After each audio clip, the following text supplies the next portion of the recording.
أعوذ بالله من الشيطان الرجيم بسم الله الرحمن الرحيم بسم الله. السلام عليكم ورحمة الله وبركاته. الحمد لله على إحسانه وشكر له على توفيق وامتنانه وأشهد أن لا إله إلا الله وحده لا شريك له تعظيما لشأنه وأشهد أن محمدا عبده ورسوله داعٍ إلى رضوانه صلى الله عليه وسلم.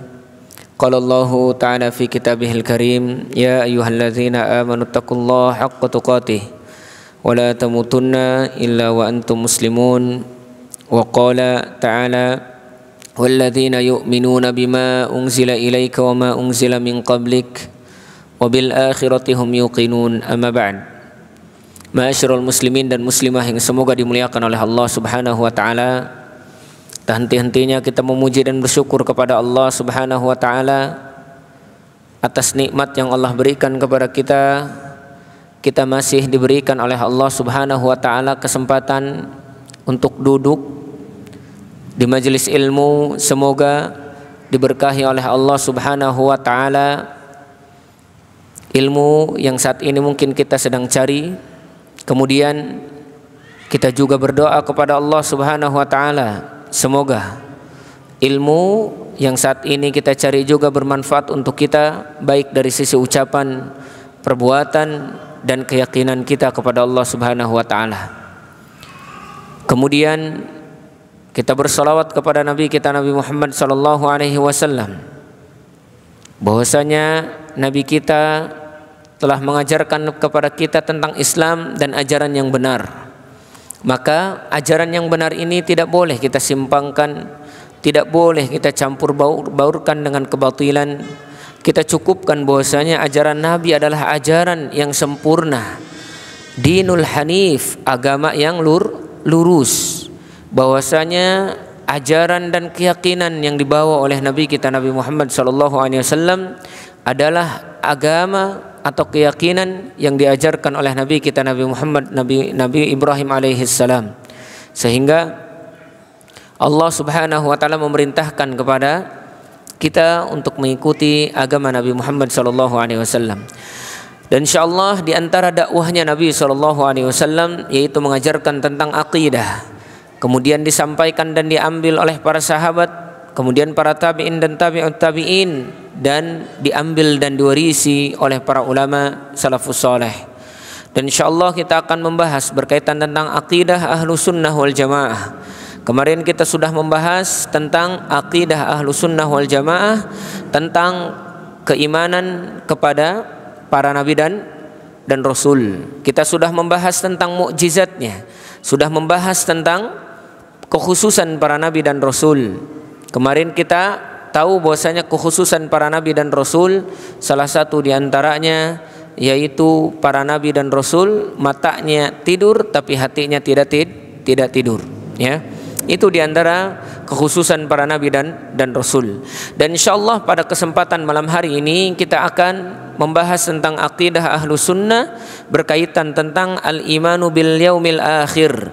Bagaimana akidah Ahlus Sunnah wal Jamaah tentang menyikapi iman kepada hari kiamat.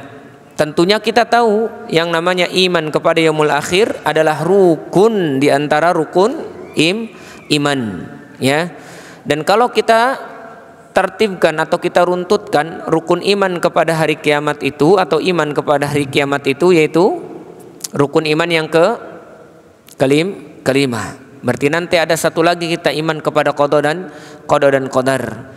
Dan iman kepada yaumul akhir atau hari kiamat ini disebutkan oleh Allah juga dalam Al-Quran dalilnya, kemudian hadis Rasulullah sallallahu alaihi wasallam. Di antara dalil dalam Al-Quran yang menyebutkan tentang wajibnya kita beriman kepada hari kiamat, yaitu kata Allah Subhanahu wa taala walladzina yu'minuna bil ghaibi walladzina yu'minuna bima unzila ilaika wa ma unzila min qablik wabil akhiratihum yuqinun. Dan mereka beriman kepada hari kiamat atau hari akhirah, ya. Dan ini bagian daripada rukun iman, yaitu kita mengimani adanya hari akhir. Beda dengan orang-orang musyrikin Quraisy. Ketika Rasulullah SAW datang ke Mekah, kemudian datanglah perintah dari Allah Subhanahu wa taala tentang harusnya dakwah secara terang-terangan. Rasul SAW naik ke Bukit Sofa, kemudian menyeru orang-orang Quraisy dengan panggilan ya Sabbah, ya Sabbah, ya wahai penghuni waktu subuh, atau mungkin orang yang pada saat itu masih hidup di waktu subuh atau di waktu pagi. Kemudian berkumpullah orang-orang Quraisy pada saat itu. Setelah berkumpul, kemudian melihat kepada Nabi Muhammad SAW, dan di antara orang yang bertanya kepada Nabi Muhammad yaitu pamannya Abu Lahab, ya, waihak ya Muhammad, celaka engkau wahai Muhammad, apa-apaan kau memanggil kami, berteriak-teriak sehingga kami kumpul. Ya, coba sih kita bayangkan ada orang yang teriak-teriak di atas masjid misalkan, ya, di atas masjid ini misalkan teriak-teriak, kedengar ke semua pelosok rumah orang, pasti pada datang ramai. Apalagi ucapannya ucapan yang mengkhawatirkan, tolong misalkan, atau pengumuman, ya tidak perlu naiklah, kita umumkan saja di mana, di toa misalkan, pada datang pasti. Salah satu di antara orang yang tidak suka itu nanti akan bertanya, ya, akan bertanya, dan pertanyaan itu biasanya merendahkan atau mungkin ingin menjatuhkan. Dan di antara orang yang bertanya menjatuhkan Nabi SAW yaitu pamannya Abu Lahab. Kemudian kata Abu Lahab, waihak, celaka engkau ya Muhammad, apa-apaan kau, ya. Kemudian Nabi Muhammad SAW mengatakan, ya ma'syaral Quraisy, wahai orang-orang Quraisy, bagaimana kalau aku sampaikan, ara'aitum idza qultu lakum anna aduwakum yahzumukum min wara'il jabal, bagaimana pendapatmu kalau aku mengatakan kepada kalian bahwasanya musuh-musuh kalian akan menyerang dan sudah siap siaga akan menyerang kalian di belakang gunung tersebut, ya. Kemudian kata mereka, kata Rasulullah, atusaddiquni, apakah kalian akan mempercayai aku? Kemudian kata orang-orang Quraisy, na'am nusaddiquk, kami akan mempercayai kamu, karena kita tidak pernah mengenal engkau berdusta, ya. Sejak kecil kemudian tumbuh dewasa orang-orang mempercayaimu, bahkan banyak orang-orang yang mempercayakan barang titipannya kepada Nabi Muhammad, dan terkenal Nabi kita yaitu rajulun amin, laki-laki yang amanah, ya, kemudian jujur, ya, dan tidak pernah berkhianat. Kemudian Rasulullah SAW mengatakan, ara'aitum, bagaimana pendapatmu kalau seandainya aku mengatakan aku adalah pemberi peringatan kepada kalian bahwasanya nanti akan ada hari yaumul akhir, akan ada azab, ya, setelah hari kebangkitan. Kemudian orang-orang Quraisy yang beriman bertambah keimanannya, kemudian yang ragu bertambah keraguannya, dan yang benci bertambah kebenciannya. Setelah menyebutkan tentang hari kiamat, karena mereka tidak percaya itu, tidak percaya tentang azab setelah kematian, nggak percaya. Masa iya sih, ya, aidza mitna wa kunna turaban wa idzaman a inna lamab'utsun, apakah kalau misalkan kami meninggal jadi tulang belulang, kemudian hancur jadi tanah, apakah kita bakal dibangkitkan kembali? Nggak mungkin, kata mereka. Makanya nggak percaya. Makanya Allah Subhanahu wa taala menyebutkan iman kepada hari kiamat itu bagian daripada rukun iman. Karena orang yang tak mengimani adanya hari kiamat, adanya yaumul akhir, maka pada hakikatnya dia telah kufur. Kenapa kata Allah Subhanahu wa taala tadi wabil akhirati hum yuqinun? Di antara orang yang beriman yaitu orang yang beriman kepada hari kiamat dan mereka meyakininya sekalipun belum pernah mendatangi yaumul akhir atau mendatangi negeri akhirat. Kemudian di dalam ayat yang lain Allah menyebutkan inna sa'ata la'atiyatun akad la raiba fiha walakinna aktsaran nasi la yu'minun. Sesungguhnya hari kiamat itu pasti akan datang dan tidak diragukan kedatangannya, akan tetapi kebanyakan manusia, ya, banyak yang tidak mengimani hari kiamat akan datang. Kemudian di dalam hadis, ya, yang diriwayatkan oleh Imam Bukhari dan Muslim bahwasanya Rasulullah pernah didatangi oleh seorang Badui Arab. Kemudian dia mengangkat suaranya di hadapan Rasul sallallahu alaihi wasallam. Kemudian dia mengatakan, "Ya Muhammad." Ya, bahasa mereka tidak sopan, ya, karena mereka orang Badui baru masuk Islam, dan orang Badui itu tidak mukim, kadang berpindah-pindah dia. Hanya bikin tenda, pindah lagi, bikin tenda, pindah lagi. Kemudian datang ke Rasulullah dan mengatakan, "Ya Muhammad, mata sa'ah." Wahai Muhammad, kapan hari kiamat? Kapan hari kiamat? Faqala lahu Rasulullah sallallahu alaihi wasallam, Rasul menjawab, "Waihak, celaka anta. Inna sa'ata atiyatun fama a'dadta laha." Hei, hari kiamat itu pasti datang. Maka kata para ulama, kullu atin qarib wa kullu atin atin. Setiap yang akan datang dekat, dan yang akan datang itu pasti datang. Ya, hari ini apa? Hari ini hari Ahad, ya. Seminggu kemudian hari Ahad lagi. Sesuatu yang akan datang pasti datang, dan sesuatu yang akan datang itu dekat. Sama dengan hari kiamat. Hari kiamat itu akan datang, dan sesuatu yang akan datang itu sudah dekat. Maka apa yang sudah engkau persiapkan, wahai orang Arab, wahai rajul, wahai laki-laki, apa yang kau sudah persiapkan untuk menghadapi hari kiamat?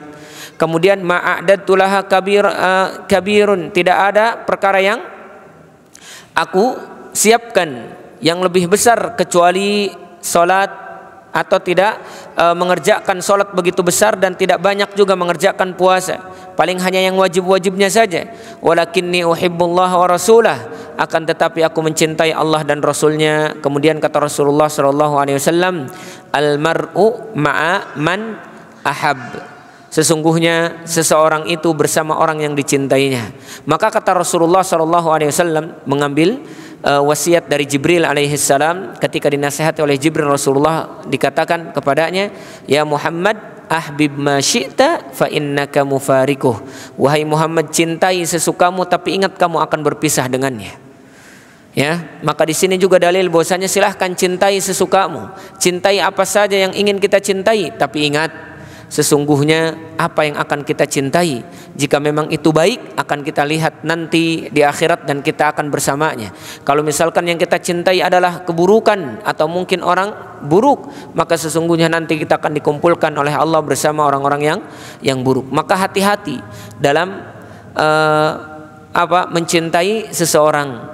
Hati-hati.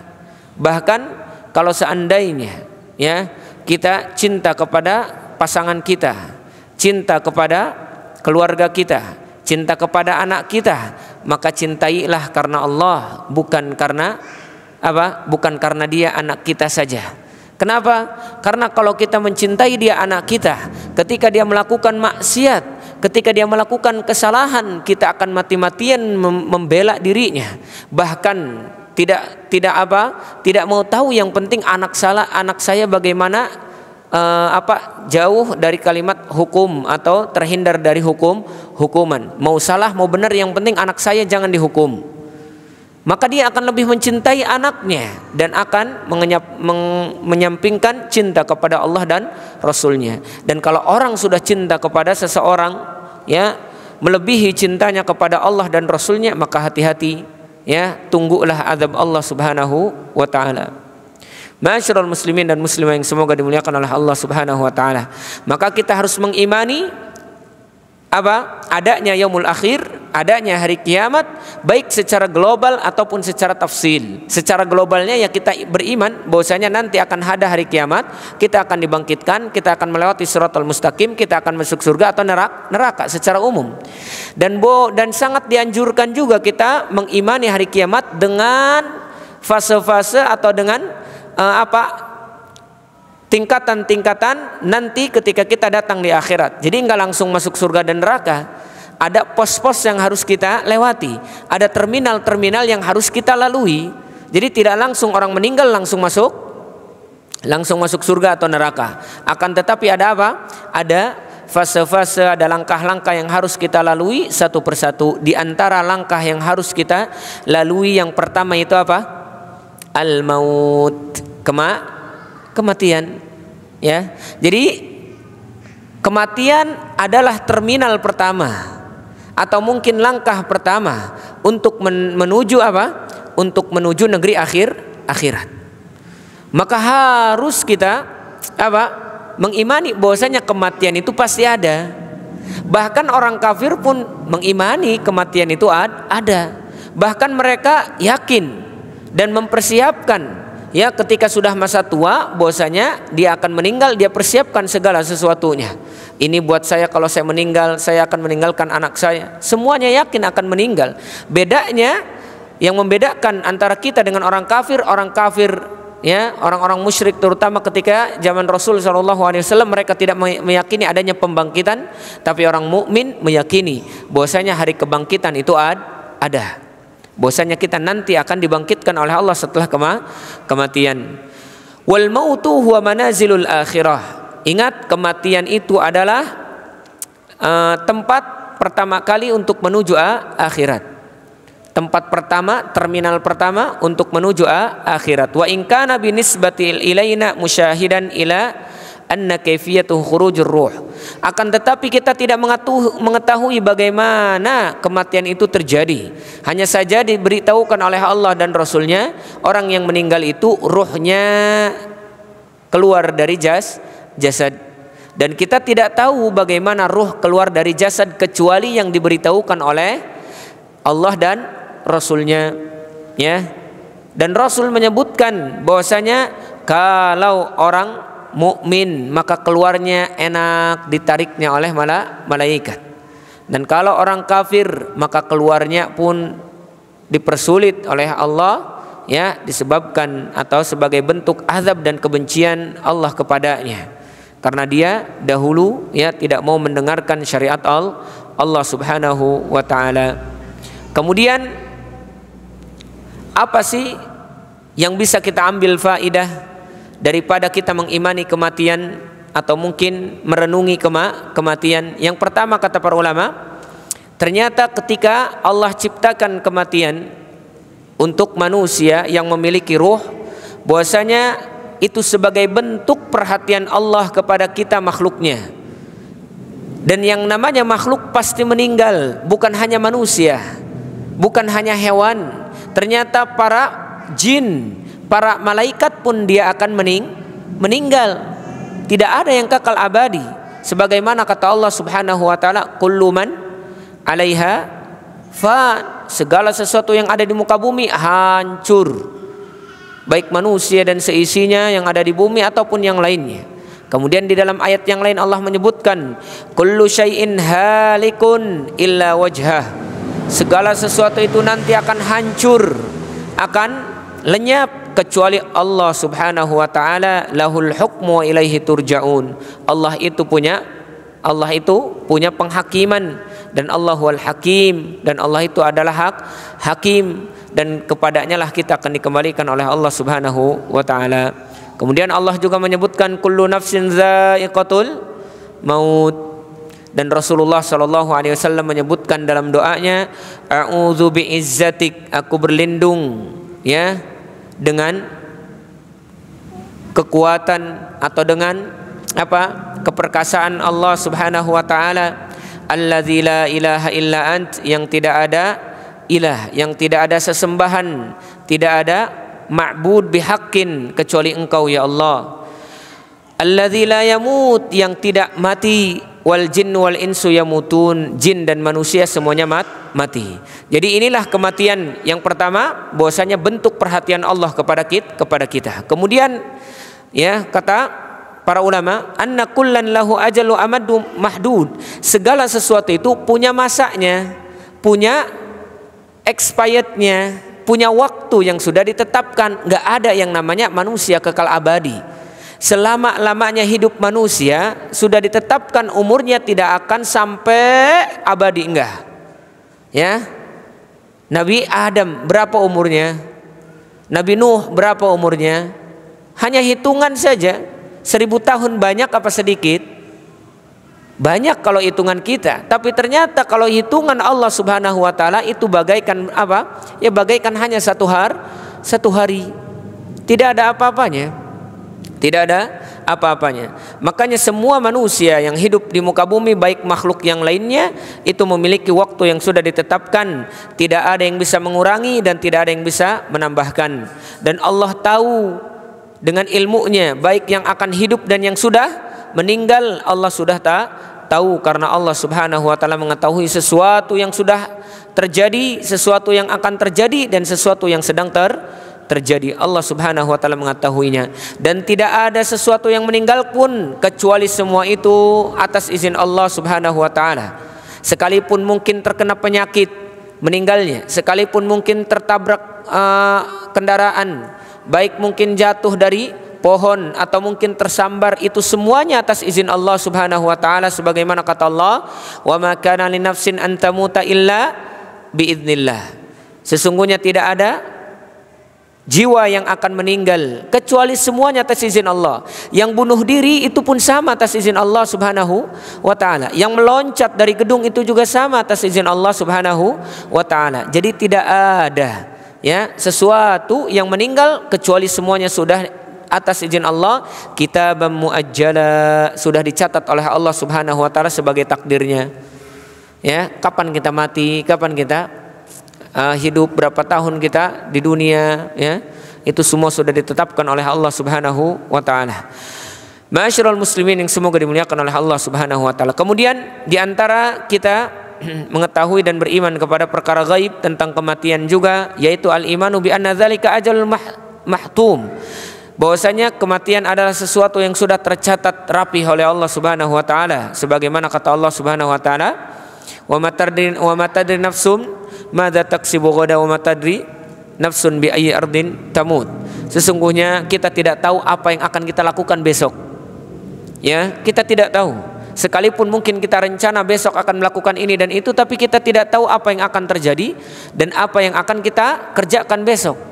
Makanya kalau kita ingin melakukan sesuatu besok, maka apa? Wala taqulanna li syai'in inni fa'ilun dzalika ghada. Kalau seandainya engkau mau melakukan sesuatu besok, jangan engkau katakan aku akan melakukan itu besok. Illa ayyasha Allah. Kecuali apa? Kecuali kita katakan insya Allah. Jadi kalau ada yang mau melakukan sesuatu, maka katakan insya Allah. Tapi bukan insya Allahnya orang Indonesia. Apa insya Allahnya orang Indonesia? Insya Allahnya orang Indonesia sama dengan hente, sama dengan kumaha engke bae, lain kumaha Allah, tapi kumaha orang, insya Allah. Akhirnya besok datang, mau datang lah, ngomong insya Allah iya, karena tidak ada keinginan, karena memang apa, dianggap sepele. Justru insya Allah itu kita katakan ketika kita memang mau melakukan sesuatu dengan azam, dengan keinginan yang benar, yang kuat, maka kita katakan insya Allah, Tapi ini dianggap dianggap hujah untuk orang-orang yang memang tidak ada keinginan untuk melakukan besok atau menepati janji besok. Ma'asyiral muslimin dan muslimah yang semoga dimuliakan oleh Allah Subhanahu wa taala. Orang yang mengingat kematian, maka dia akan menjadikan di dalam pikirannya itu terus kematian, bahkan sebagai penghalang antara dia dan keinginannya, antara dia dan harapan dunianya. Kalau dia mengingat kematian terus, makanya kata Rasulullah SAW, aktsiru dzikri hadhimil ladzat. Hei, manusia itu orangnya, rata-rata kata Rasulullah itu selalu menginginkan menginginkan kepuasan dan tidak pernah puas. Makanya terkadang ada keinginan, ada angan-angan. Maka salah satu di antara penghancur segala angan-angan itu, penghancur segala kelezatan itu, yaitu dengan mengingat kematian. Jadi orang kalau ingat kematian itu lupa dia dengan keinginan duniawinya. Bukan berarti tidak boleh. Kalau memang itu keinginan duniawi baik, silahkan. Tapi kalau seandainya keinginan duniawi itu melalaikan kita daripada Allah, maka ingatlah kematian, sehingga mengingat kematian itu akan membentengi antara kita dengan keinginan duniawi kita yang mungkin akan melalaikan ukhrawi kita. Jadi mengingat kematian itu juga bagian daripada ibadah. Dengan mengingatnya saja ternyata menjadi ibadah. Karena Rasul mengatakan itu, aktsiru dzikri hadzimil ladzat. Ini perintah dari Rasul. Berarti kalau kita melakukannya kita mendapatkan pahala. Maka mengingat kematian itu bagian daripada ibadah. Kemudian Rasulullah SAW menyebutkan nikmatani maghbunun fiha katsirun minan nas. Ternyata di antara nikmat yang sering dilalaikan oleh manusia dua, kesehatan dan waktu luang. Kemudian Rasulullah diingatkan oleh Allah Subhanahu wa taala dengan menurunkan wahyu, kemudian menjadi pengingat juga buat kita semuanya. Ya ayyuhalladzina amanu la tulhikum amwalukum wala auladukum an dzikrillah. Wahai orang-orang yang beriman, jangan melalaikan dari kalian harta-harta kalian dan anak-anak kalian. Kenapa? Wa may yaf'al dzalika fa ulaika humul khasirun. Karena kalau kita terlalaikan oleh harta dan anak-anak kita, maka sesungguhnya kita termasuk orang-orang yang merugi. Maka banyak orang-orang yang lalai dari mengingat Allah, dari ibadah kepada Allah disebabkan karena harta. Sibuk ngurusin harta, sibuk berbisnis, lupa halal dan haram, lupa kapan ibadah, sehingga apa? Sehingga dia akan menjadi rugi nanti ketika di akhirat. Apa kerugiannya? Dia akan mengatakan ya wailata, ya wailata. Orang yang rugi di akhirat itu dia akan banyak mengatakan ya wailata, ya wailata, ya laitani atau ya wailata. Ya laitani kuntu turaba, ya laitani lam attakhid fulanan khalila, ya laitani apa? Banyak ya laitani, ya laitani. Itu ucapan yang diucapkan oleh orang-orang yang merugi nanti di akhirat. Kemudian wa anfiqu mimma razaqnakum min qabli ay ya'ti ahadukumul maut fayaqula rabbi laula akhartani ila ajalin qarib. Jangan sampai kita menyesal udah meninggal baru ya Allah kembalikan aku ke dunia sebentar aja. Ya, apa penyebabnya? Karena tadi ya dia melupakan apa? Kematian yang pada akhirnya dilupakan juga terminal setelahnya. Kita yakini bahwasanya kematian terminal pertama untuk menuju negeri akhirat atau pintu pertama untuk menuju akhirat. Orang yang melupakan kematian dia akan melupakan apa saja yang ada di isi pintu tersebut. Lupa dia akan surga neraka, lupa dia akan hisab, lupa dia akan sirat, lupa. Sok ya, orang yang cinta terhadap dunia takut mati, itu dia akan melupakan kematian. Sehingga dia tidak takut lagi surga neraka. Sehingga dia tidak takut lagi sirat, dia tidak takut lagi hisab, masa bodoh, yang penting bagaimana saya mencapai dunia itu. Wal'iyadzubillah. Dan ini musibah. Kita berdoa semoga dijauhkan dari musibah tersebut. Amin ya rabbal alamin. Ma'asyiral muslimin dan muslimah yang semoga dimuliakan oleh Allah Subhanahu wa taala. Kemudian apalagi setelah pintunya dibuka yaitu kematian, ada tempat pertama yang akan kita singgahi setelah kematian, yaitu apa? Kuburan alam barzakh. Itu yang akan kita yang akan kita lalui pertama setelah membuka pintunya kematian, sebagaimana kata para ulama, innal mauta babun wa kullun nasu dakhiluh. Sesungguhnya kematian itu adalah pintu ya, dan semua orang akan memasukinya. Jadi pintu yang pertama terminal yaitu kematian, dan nanti tempat yang akan kita singgahi terminalnya yaitu kuburan ya, kuburan. Dan di kuburan itu kita harus mengimani, ini juga bagian dari iman. Makanya iman kepada yaumul akhir itu tadi ada kematian, ada kubur alam barzakh, dan nanti ada negeri akhirat. Insyaallah kita akan bahas satu persatu. Dan di antara yang harus kita imani di dalam perkara kubur yaitu as-su'al wal fitnah wal azab wan naim. Kita harus mengimani adanya pertanyaan alam kubur, adanya fitnah alam kubur, adanya siksa alam kubur, dan adanya nikmat alam kubur. Ini harus kita imani. Nanti ketika kita masuk, kata Rasulullah SAW dalam sebuah hadis setelah membacakan ayat yutsabbitullahu alladzina amanu bil qawli tsabit, Allah akan menetapkan seseorang yang beriman dengan ucapan yang tsabit ketika ditanya oleh dua malaikat yang akan bertanya kepada orang yang meninggal di alam kubur. Apa ucapan itu? Salah satu diantaranya yaitu ucapan ketika ditanya man rabbuk, dia akan menjawabnya Rabbi Allah. Ketika ditanya madinuk, dia akan mengatakan dinil Islam. Ketika ditanya man nabiyuk, dia akan mengatakan Muhammad sallallahu alaihi wasallam nabiyya. Ya, ini ucapan yang sabit yang disebutkan oleh Allah, yutsabbitullahu alladzina amanu bil qawli tsabit. Kemudian Rasulullah mengatakan nazalat azabul qabr. Nuzilat fil azabil qabr. Ayat ini turun berkaitan tentang azab qabr. Jadi nazalat hadhil ayah fi azabil qabr. Ayat ini turun berkaitan tentang azab kubur. Fayuqalu lahu, dikatakan kepadanya, man rabbuk, siapa Rabbmu?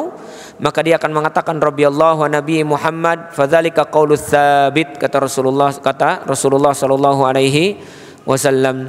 Di dalam hadis Anas bin Malik radhiyallahu taala anhu qala Rasulullah sallallahu alaihi wasallam, Rasul berkata, innal abda idza wudi'a fi qabrihi, sesungguhnya seorang hamba kalau dia disimpan di kuburannya, wa tawalla anhu ashabuhu, kemudian berpaling keluarganya atau pergi meninggalkan kuburan tersebut, innahu la yasma' qarna ni'alihi, maka ya mayit itu akan mendengar langkah kaki keluarganya yang meninggalkan dirinya. Qala ya'tiyani malakan, kemudian akan datang dua malaikat, fayaq'udan, kemudian dua-duanya duduk di sampingnya, fayaqulan, dan mengatakan kepadanya, ma kunta taqulu fi hadzal rajul, bagaimana pendapatmu tentang laki-laki ini? Kemudian kalau dia beriman, fa amal mu'min fayaqul, orang mukmin itu akan mengatakan apa? Asyhadu anna abdallah wa rasuluh, aku bersaksi nama tadi yang kau sebutkan wahai yang bertanya adalah hamba Allah dan rasulnya. Itu kalau Allah tetapkan qaulus tsabit dengan qaulus tsabit.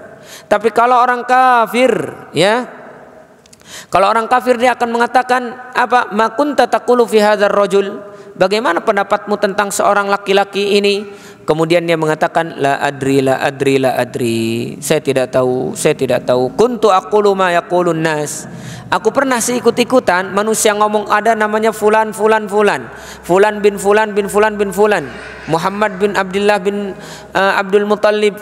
Tahu dia karena manusia banyak membicarakan itu. Akan tetapi aku tidak tahu siapa dia. Ya. Dan ini dalil bahwasanya hati-hati. Orang yang mengaku muslim harus tahu rukun Islam, rukun iman, dan harus tahu usulu ad-din, 3 pondasi agama. Salah satunya siapa Rabb kita, siapa Nabi kita, apa agama Islam. Itu yang harus kita pelajari dari pelajaran akidah, ya. Karena di dalamnya berkaitan tentang nanti pertanyaan di alam kubur. Kemudian kalau orang mukmin tadi bertanya dengan pertanyaan yang dijawab dengan lembut, maka nanti kata Rasulullah sallallahu alaihi wasallam, "Ungdur ila maq'adika minan nari qad abdalaka Allah Subhanahu wa taala maq'adan minal jannah." Lihat tuh. Itu tempatmu di neraka harusnya. Kalau engkau mengatakan tidak tahu, kalau engkau tidak beriman kepada hamba Allah dan Rasul Allah, itu tempatmu. Akan tetapi Allah sudah ganti dengan surga karena engkau mengimani hamba Allah dan Rasulnya, yaitu Nabi Muhammad sallallahu alaihi wasallam. Kemudian ditutup itu neraka, ya. Kemudian kalau orang kafir itu apa? Orang kafir itu dipukul, yudrabu bimitrak, dipukul dengan palu min hadidin darbah, dari besi, tidak tahu seperti apa pukulannya. Sekali pukulan, wah, fayasihu sayhatan, sampai terdengar jeritannya, yasma'uha, dan semuanya mendengar, man yalihi ghairu tsaqalain, maka semuanya mendengar yang di samping kuburan atau yang sampai suaranya ke makhluk Allah, kecuali 2 tsaqalaini. Apa 2 tsaqalaini? Manusia dan jin. Nah, ada zaman sekarang katanya orang soleh itu dia dibukakan azab kuburannya, katanya melihat ke kuburan orang soleh itu dia diberikan surga katanya. Ada yang itu di YouTube mungkin ada. Katanya orang soleh itu dibuka oleh Allah hijabnya untuk melihat orang yang soleh di kuburan itu melihat surga. Maksudnya orang soleh itu ditempatkan di surga, tuh tempatnya surga udah ada. Dibuka hijabnya orang yang masih hidup kita misalkan, atau ada orang soleh katanya wali Allah, dibuka hijabnya bahwasanya di alam yang di ahli kubur itu diberikan oleh Allah surga. Tahu dia, ya. Maka kita katakanlah itu perkara gaib, kami tidak mempercayainya. Kecuali datang dalil. Yang mengetahui azab kubur dan nikmatnya hanya Rasul, itu pun diberitahukan oleh Allah Subhanahu wa taala.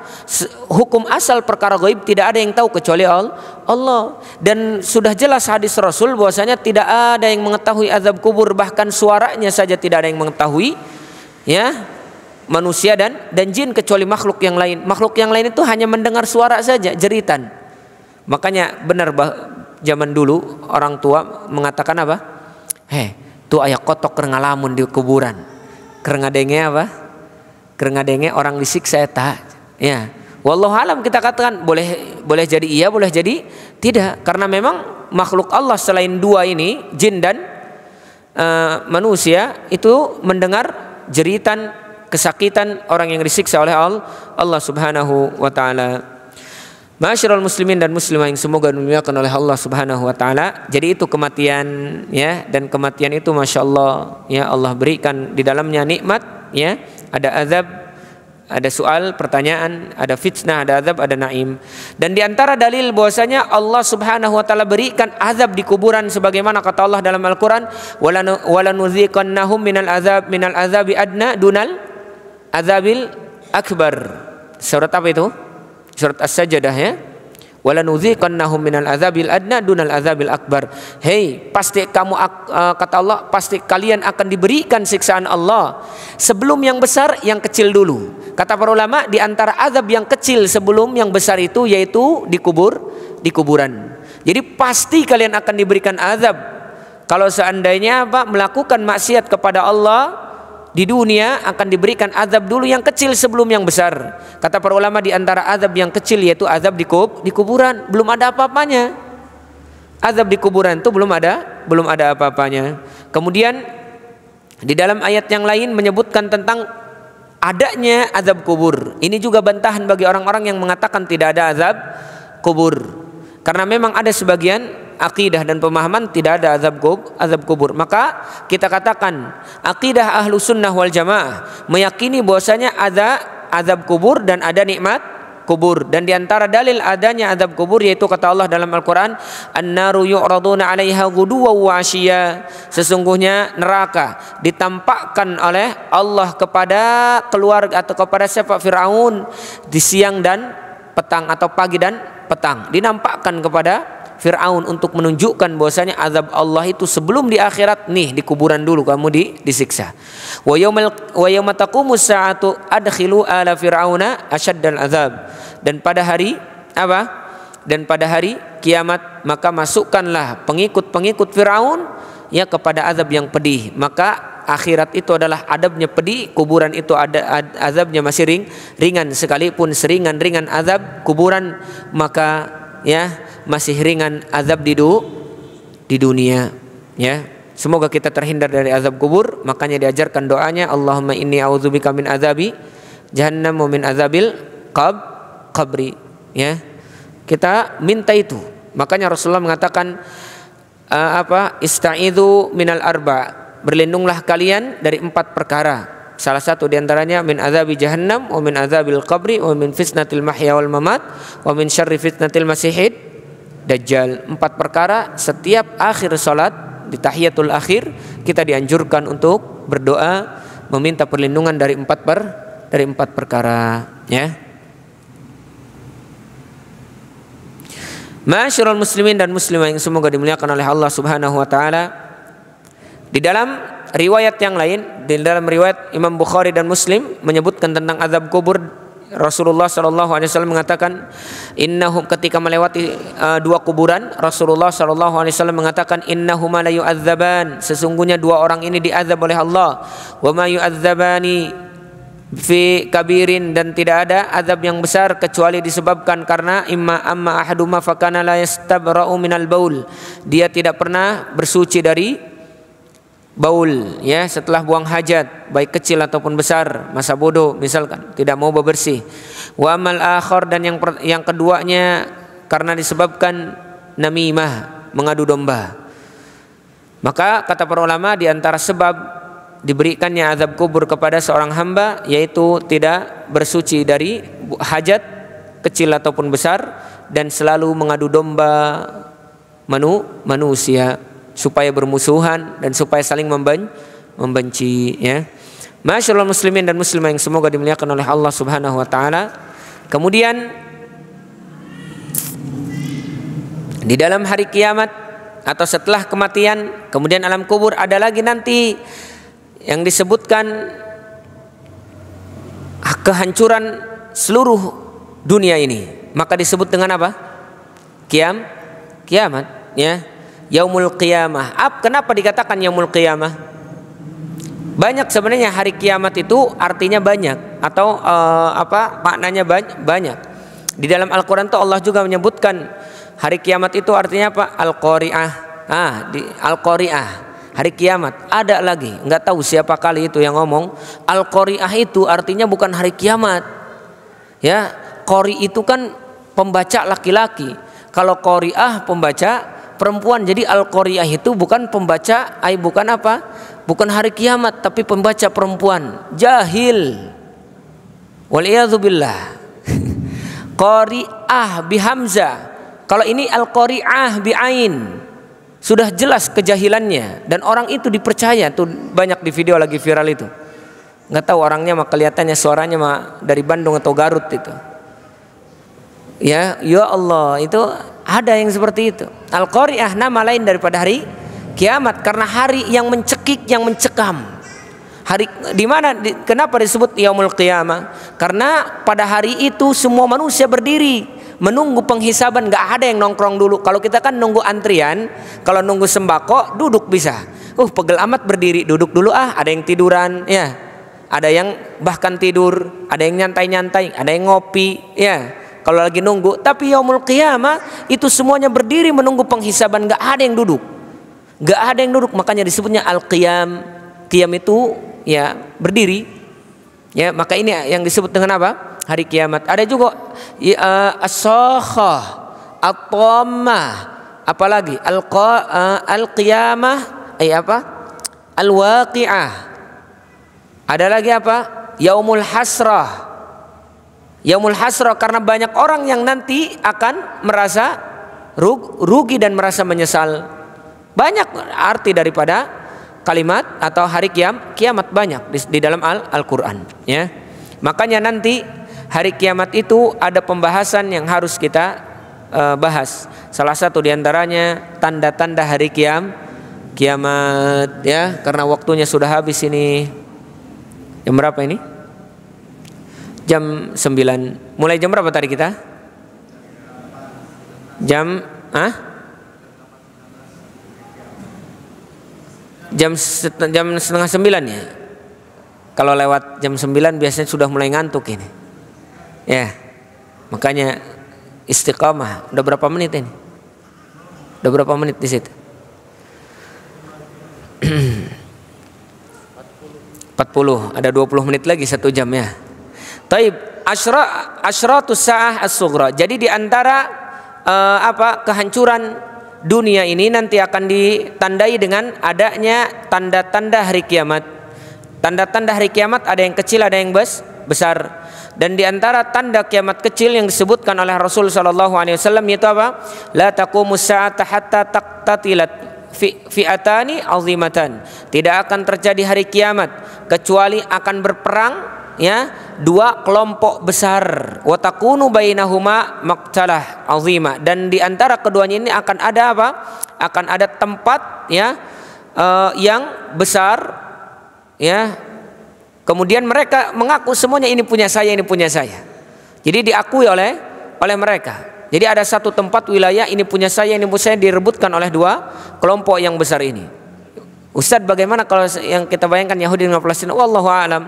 Ya, tidak bisa kita cocok logi, ya. Kita hanya meyakini akan ada 2 nanti kelompok yang besar merebutkan satu wilayah, semuanya mengaku ini punya saya, ini punya saya. Ya, tapi kita nggak tahu negeri mana dan tempatnya mana.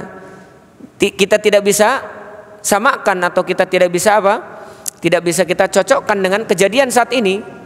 Kalaupun mau mencocokkan dengan kajian seperti ini, kita tidak meyakini 100% karena boleh jadi salah. Maka kita katakan wallahu a'lam, kita hanya mengimani akan ada itu tandanya seperti itu. Ya, akan ada tandanya seperti itu. Kemudian di antara tanda kiamat kecil juga Rasulullah menyebutkan dalam sebuah hadis, la taqumu sa'ata hatta yakturu al-harj. Tidak akan terjadi hari kiamat kecuali banyaknya pembunuhan. Nyawa dianggap biasa. Ustadz, sekarang banyak berita-berita pembunuhan. Nah, boleh jadi ini tanda hari kiamat. Ya kan? Nyawa seolah-olah tidak berharga. Ya, disebabkan karena gengsi dan disebabkan karena Karena ogah eleh, jawarakna, sampai akhirnya lebih baik ribut, nggak sabodo orang mandek paeh-paeh. Akhirnya meninggal, wal iyadzubillah. Banyak anak kecil seolah-olah tidak berharga nyawanya, dan banyak pembunuhan. Benar, salah satu di antara tanda hari kiamat yaitu akan banyak pembunuhan seolah-olah nyawa tidak berharga. Nauzubillahi min dzalik. Ya. Banyak di antara tanda-tanda hari kiamat.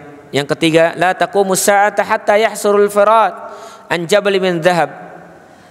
Tidak akan terjadi hari kiamat kecuali kecuali banyak nanti gunung-gunung yang mengeluarkan emas, tambang emas. Akhirnya berebutlah semuanya manusia merebutkan tambang emas tersebut. Masya Allah, ya.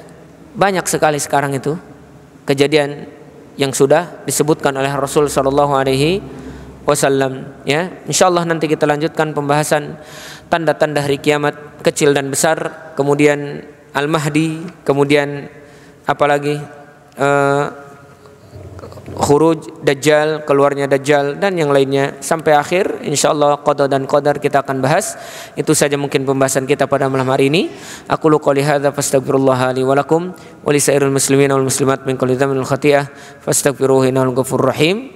Wassalamualaikum warahmatullahi wabarakatuh.